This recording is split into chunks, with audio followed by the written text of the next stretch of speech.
اجمل قصاب کے خلاف گواہی دینے والی 9 سالہ لڑکی کی زندگی کیسے بدلی، وہ نفسیاتی مریض ہوتے ہوتے کیسے بچی اور ان کو پھر 13 لاکھ روپے دیا گیا اور ایک گھر بھی دیا گیا۔ یہ سارا کچھ ان کو کن خدمات کے صلے میں دیا گیا، اس پر ہم BBC کی ایک رپورٹ پر نظر ڈالتے ہیں۔ ممبئی میں 2008 میں 26 نومبر کو ہونے والے حملوں کی عینی شاہد دیویکا روٹاون کی ٹانگ پر گولی کا نشان آج بھی باقی ہے۔ یہ گولی انہیں CSMT ریلوے اسٹیشن پر لگی تھی۔ اس مقام پر ہونے والے حملے میں 52 افراد ہلاک اور 108 زخمی ہوئے تھے۔ اس وقت دیویکا نے خصوصی عدالت میں گرفتار اجمل قصاب کی شناخت کی اور گواہی دی تھی۔ دیویکا اس واقعے کی سب سے کم عمر گواہ تھیں اور ان کی عمر صرف 9 سال 11 ماہ 10 سال ہونے میں صرف 1 مہینہ کم تھی۔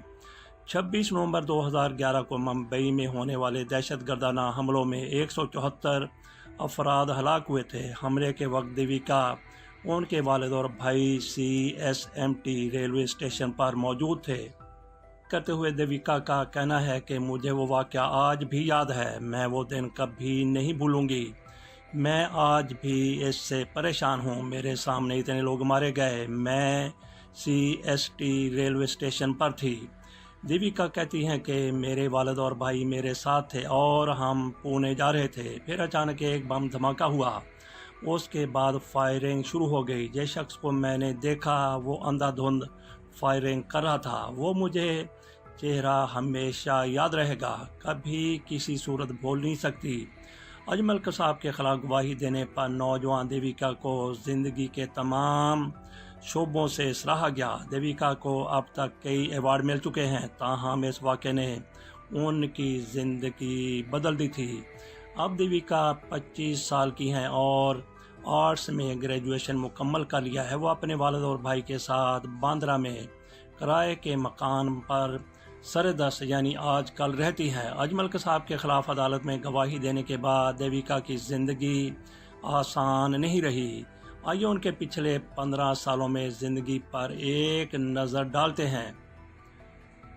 ممبئی میں ہونے والے دہشت گردانہ حملے نے انڈیا کو ہلا کے رکھ دیا تھا۔ اس رات 10 حملہ آور ممبئی میں داخل ہوئے تھے۔ انہوں نے 2 5 اسٹار ہوٹلوں، ایک رش والے cafe Chhatrapati Shivaji terminus CST اور یہودیوں کے مرکز نریمن ہاؤس پر حملہ کیا۔ اس کے بعد 60 گھنٹے تک جاری رہنے والے تصادم میں 174 لوگوں کی جانیں چلی گئیں۔ دیویکا کی ٹانگ میں گولی لگنے کے بعد سرجری کرائی گئی۔ وہ کہتی ہیں کہ اس کی تعلیم میں دیر بھی شروع ہوئی جب تک وہ دوبارہ اپنی ٹانگ پر کھڑی ہو کر پوری طرح صحت یاب نہ ہو سکیں۔ دیویکا کا کہنا ہے کہ انہوں نے 7ویں جماعت سے اسکول کی تعلیم شروع کی۔ اس کی عمر اب 25 سال ہے اور انہوں نے 2024 میں آرٹس میں گریجویشن مکمل کیا ہے اور اب نوکری کی تلاش میں پھر رہی ہیں۔ دیویکا نے مالی امداد کے لیے اس وقت کی حکومت کو بھی درخواست دی تھی۔ اس کے بعد حکومت نے تقریباً 10 لاکھ روپے کی مالی مدد فراہم کی۔ دیویکا کا کہنا ہے کہ مجھے اس وقت حکومت سے بہت امیدیں تھی کہ وہ میری مدد کریں گے، لیکن بہت دیر ہو چکی تھی۔ میں 1.5 سال تک وزارتوں کے چکر لگاتی رہی جہاں سے ہمیں مدد مل سکتی تھی۔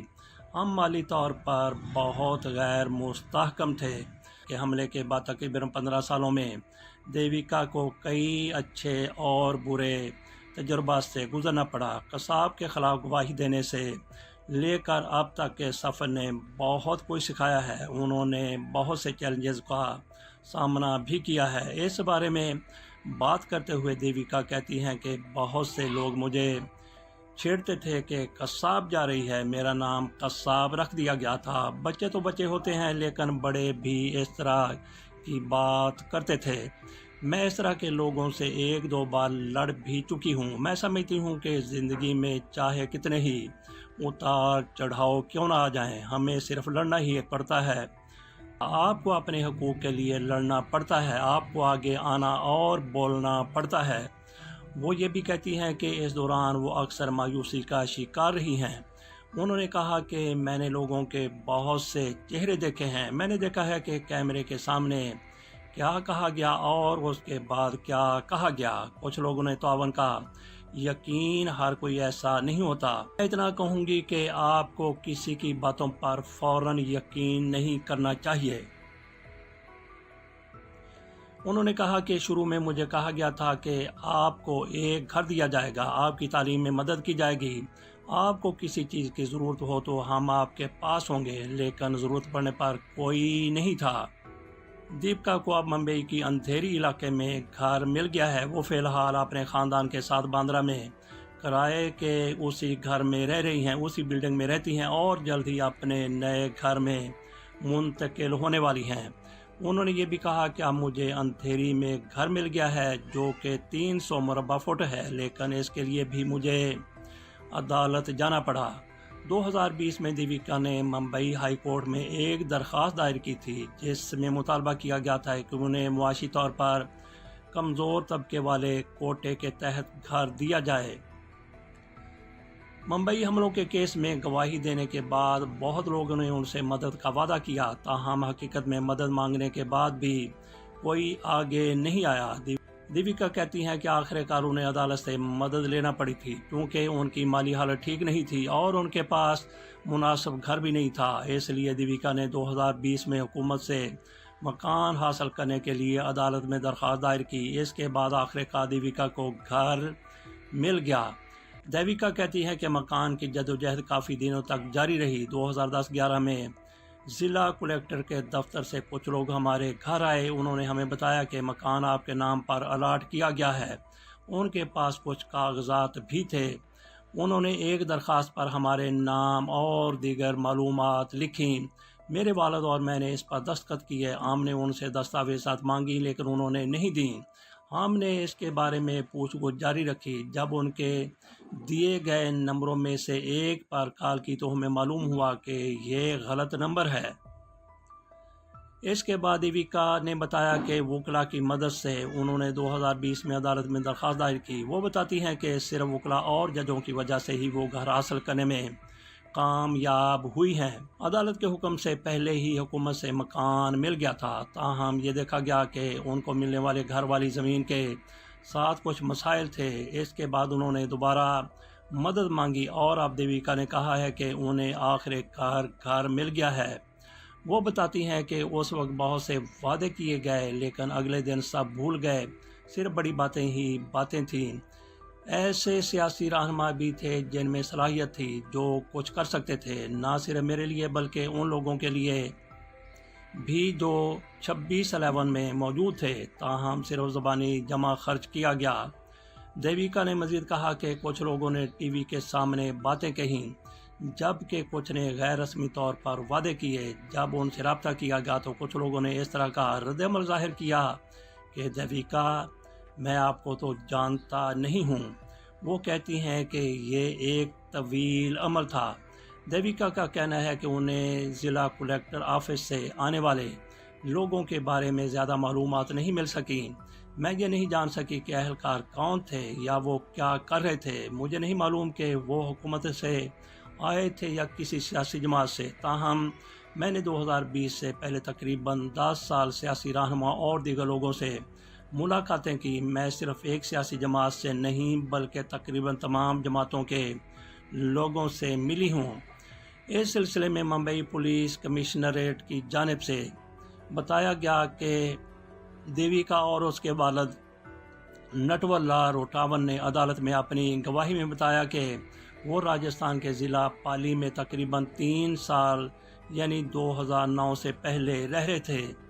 یہ بھی کہا گیا کہ اس واقعے کے کل 380 گواہ تھے، ان میں سے 177 گواہ عینی شاہد تھے۔ کچھ گواہوں کی گواہی عدالت میں ذاتی طور پر لی گئی، کچھ گواہوں کی گواہی حلف ناموں کے ذریعے ریکارڈ کی گئی۔ یہ کہنا بہت غلط ہے کہ قصاب کو صرف دیویکا کی گواہی کی وجہ سے پھانسی دی گئی۔ درحقیقت حکومت کی جانب سے عدالت میں کل 654 گواہوں پر جرا کی گئی۔ ان کے مطابق سزائے موت عینی شاہدین کی گواہی، حکومت کی جانب سے پیش کیے گئے تکنیکی شواہد، CCTV فوٹیج، اسماعیل کی 2 صحافیوں کی جانب سے لی گئی تصاویر، فرانزک ماہرین کی جانب سے جانچ عدالت میں قصاب کے اعتراف ٹرائل کورٹ میں دیے گئے اعترافی بیان وغیرہ کی بنیاد پر سزا سنائی گئی۔ دیویکا کو اس دہشت گردانہ حملے میں زخمی ہونے کے بعد حکومت کے اعلان کے مطابق ضلع کلکٹر کے دفتر سے طبی اور مالی امداد ملی۔ نے حکومت سے مکان کی درخواست دائر کرتے ہوئے دعویٰ کیا تھا کہ وہ دہشت گردانہ حملے کی گواہ ہیں۔ ممبئی ہائی کورٹ کو بتایا گیا کہ حکومت نے اس عرضی کے مطابق دیویکا کو فلیٹ فراہم کرنے کا فیصلہ کیا۔ اسی مناسبت سے عدالت نے اپنے فیصلے میں نوٹ کیا کہ سرکاری استغاثہ نے 12 مارچ 2024 کو ایک خط پیش کیا جو انہیں ایڈیشنل سیکرٹری ہاؤسنگ ڈپارٹمنٹ حکومت مہاراشٹر سے موصول ہوا۔ اس میں انہیں بتایا گیا ہے کہ عزت مآب ہاؤسنگ منسٹر نے اقتصادی طور پر کمزور سیکشن کے زمرے کے تحت درخواست گزار کو خصوصی کیس کے طور پر ایک فلیٹ اٹاک کرنے کی منظوری دی گئی ہے۔ حکومت کی جانب سے انہیں کل 13,26,000 روپے معاوضے کے طور پر مل چکے ہیں۔ اس کے ساتھ اجازت دیجیے، اللہ حافظ۔